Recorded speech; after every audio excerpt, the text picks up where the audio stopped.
Good morning class 8. तो we have done up to exercise 1D. 1D तक हम लोग कर चुके बेटा और now moving on 1E. 1E पे मूव करेंगे तो रेशनल नंबर्स में अभी तक आपने मल्टीप्लिकेशन तक पढ़ा है, 1D में मल्टीप्लिकेशन तक आया है। अब हम लोग चलेंगे 1E में जिसमें डिवीज़न है। तो बेटा डिवीज़न में एक खास चीज़ याद रखिएगा, मल्टीप्लिकेशन से थोड़ा सा अलग है ये डिवीज़न।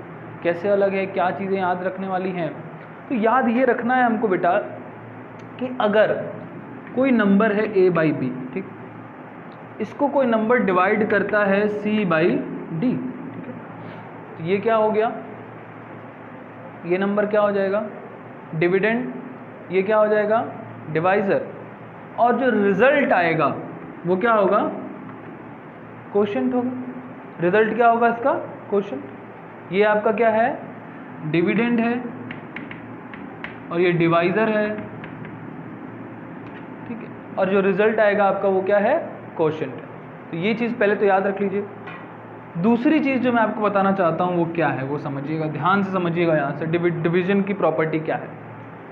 अगर किसी रेशनल नंबर को कोई रेशनल नंबर डिवाइड करता है तो ये बात इक्वल होगी, किसके इक्वल होगी, अगर उसी रेशनल नंबर को यानी कि a बाई बी को ही दूसरे रेशनल नंबर के रेसिप्रोकल से मल्टीप्लाई कर दिया जाए।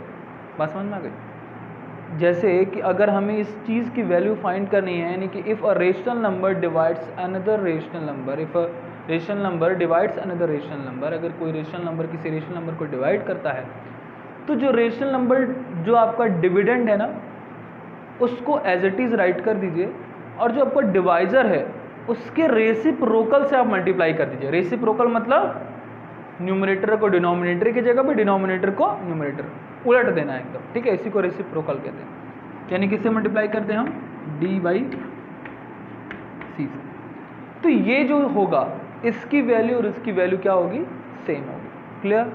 इसका एक और भी तरीका आप समझ लो, जैसे a अपॉन बी, डिवाइड मतलब क्या होता है, अपॉन सी अपॉन डी, ठीक है। इसको सॉल्व करने के लिए क्या करना पड़ता है हमको, इसको जस्ट अपोजिट करके, इसको जस्ट रेसिप्रोकल करके, यानी डी का ऊपर मल्टीप्लाई कर देंगे, a upon B into D upon C हो जाएगा। क्लियर, समझ में आ गई बात। तो बस यही एक इम्पॉर्टेंट बात है जो कि आपको याद रखनी है, और फिर आपके सारे क्वेश्चंस इजीली सॉल्व हो जाएंगे बेटा।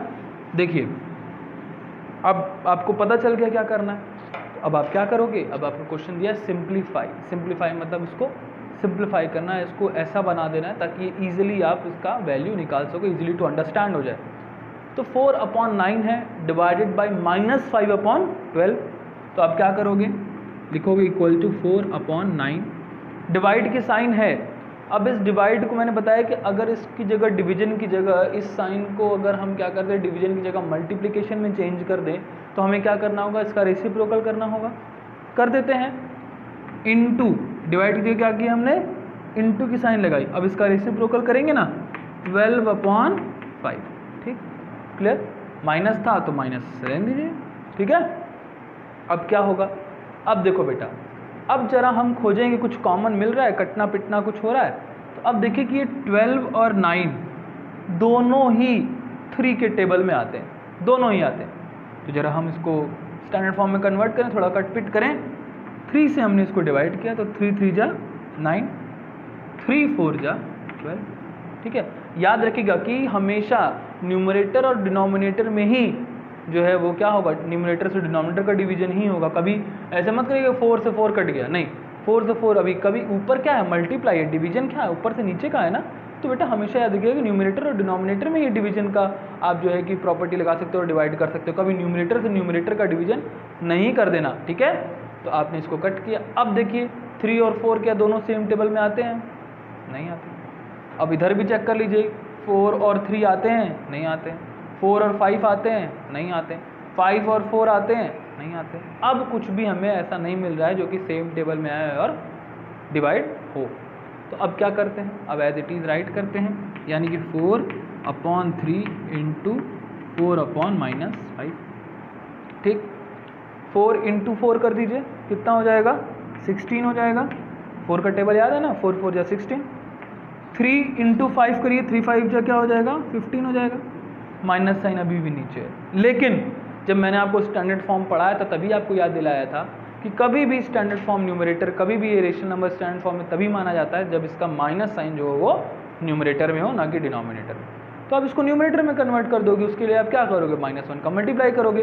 तो आप -1 का मल्टीप्लाई अगर शो नहीं भी करते हो, ठीक है, तो भी हो जाएगा, लेकिन आप शो कर दोगे तो ज़्यादा बेटर होगा। आप क्या करो, यहाँ -1 का मल्टीप्लाई शो कर दो, ताकि आप जो है कि कन्वर्ट करें उसको स्टैंडर्ड फॉर्म में, ये समझ में आ जाए। तो ये क्या हो जाएगा, -16/15।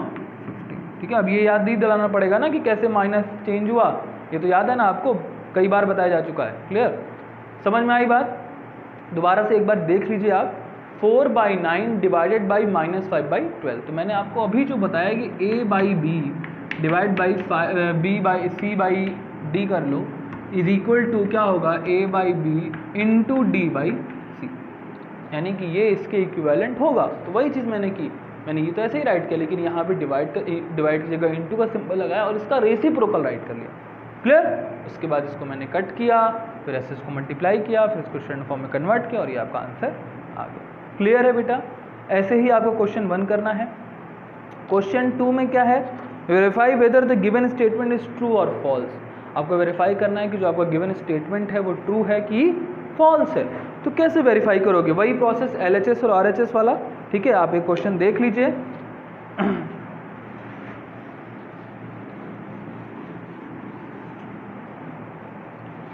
गिवन है बेटा 13/5 डिवाइडेड बाई 26/10। ठीक है, ये क्वेश्चन 2 है आपका, 2 का फर्स्ट पार्ट है, इक्वल्स 26/10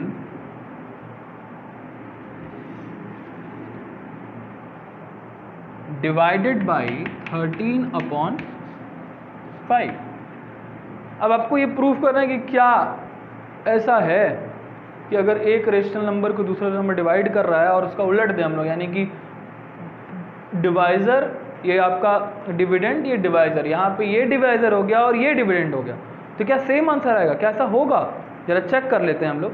तो पहले LHS लेके चलें, LHS यानी लेफ्ट हैंड साइड ये है आपके, तो आप इसको राइट करो 13/5। अब यहाँ डिवाइड का साइन है तो यहाँ पे क्या राइट करोगे, इनटू, यहाँ पे क्या कर दोगे 10/26। 10/26। अब देखें कहीं डिवाइड होता है क्या, कट होता है क्या? तो हम दिख रहा है कि 5 और 10 दोनों ही 5 के टेबल में आ जाते हैं। 5 1 जा 5, 5 2 जा 10। ठीक, अब देखो ये 13 और 26 ये भी दोनों 13 के टेबल में आते हैं। 13 1 जा 13, 13 2 जा 26। अब एक चीज़ और दिखा कि 1 और 1 और 2 और 2 भी आ रहे हैं, तो 1 और 1 तो 1 ही रहेंगे, 1 के टेबल 1 जा 1। ठीक है, तो ये तो कटने का सवाल नहीं होता। हाँ, ये 2 से 2 कैंसिल हो गया, क्या बच गया, 1 1। ठीक, तो ये क्या हुआ, यहाँ पे आप क्या दिख रहा है, 1/1 इंटू 1 इंटू 1, यही मिला। तो इसको आप क्या लिख सकते हो, 1/1 लिख सकते हो। ठीक, ये इसकी वैल्यू आई, बात समझ में आई। 1 1, ये 2 से 2 कटा, 2 1 जा 2, 2 1 जा 2, 2 के टेबल से दोनों 2 कट गए, 1 टाइम 1 टाइम, तो 1/1 इंटू 1/1 क्या बचा था यहाँ पे, अब 1/1 मिल गया आपको। अब हम RHS में चलते हैं। RHS में चलिए भाई, RHS 26/10। अब यहाँ पे डिवाइड है तो यहाँ पे क्या लिख लोगे, मल्टीप्लाई राइट कर दोगे ना बेटा, और यहाँ पे क्या कर दोगे 5/13 कर दिया हमने, राइट हो गया भाई। अब कट करें, फिर वही 5 से कटा 2 टाइम्स में, और ये क्या हो गया, 1 टाइम हो गया। ठीक, अब 13 का टेबल पढ़े, 13 1 जा 13, 13 2 जा 26। क्लियर है? अब यहाँ भी 2 से 2 कट रहा है 1 टाइम में। ठीक है, तो ये क्या आया, 1/1 इंटू 1/1, ये भी आया। और इसको भी आप देखो तो क्या आ गया, 1 इंटू 1 क्या हो गया, 1/1 हो गया। क्लियर? तो आपको ये क्या समझ में आया कि yes, LHS is equal to RH। ठीक है, ठीक, एक रेशनल नंबर से दूसरे नंबर को डिवाइड करिए, चाहे दूसरे रेशनल नंबर से फिर पहले रेशनल नंबर को हम डिवाइड करें, तो हमारे वैल्यू जो आनी है वो क्या आनी है, सेम आनी है। क्लियर होगी बात इतनी? डाउट क्लियर है आपको? अच्छा, क्वेश्चन 2 हो गया। क्वेश्चन 3 में भी कैसे ही कुछ है, बस 2 से 3 हो गया है, 2 की जगह 3 हो गया है। वो भी आप एक बार देख लीजिए बोर्ड पे कैसे सॉल्व होता है, उसको भी कैसे हमें चेक कर सकते हैं, वो भी आप देखिए एक बार बेटा।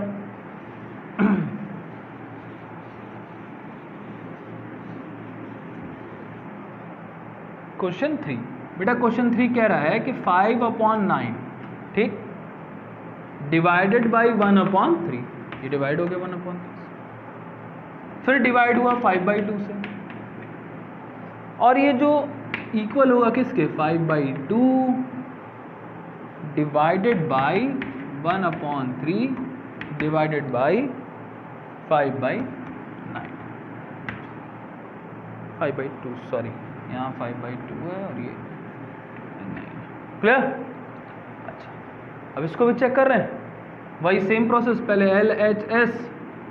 LHS लेके चलें, LHS ये है, पहले ब्रैकेट सॉल्व करेंगे, तो ब्रैकेट सॉल्व करिए, 5/9 इंटू होगा यहाँ पे बेटा, इंटू होगा, और यहाँ पे क्या लिख दोगे आप, 3/1 लिख दोगे, फिर ये डिवाइड का sign as it is right कर दो, ठीक है।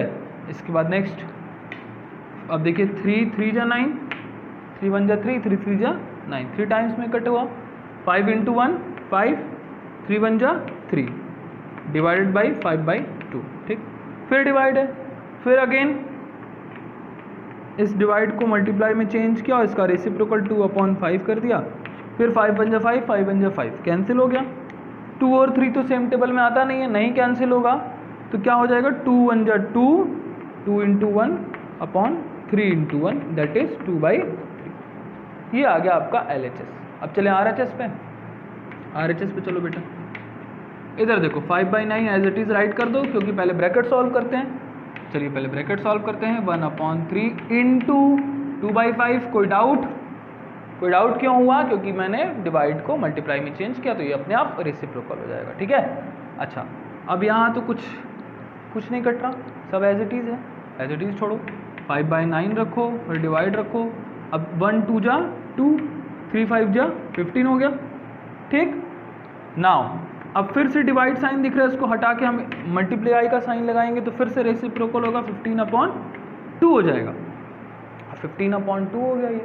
अब जब ये 15/2 हो गया तो अब मल्टीप्लाई होगा, देखिए क्या 3 के टेबल में आ रहा है ना, 3 के टेबल में 9 भी आता है, 3 के टेबल में 15 भी आता है, तो 3 जा 9 और 3 5 जा 15, ठीक।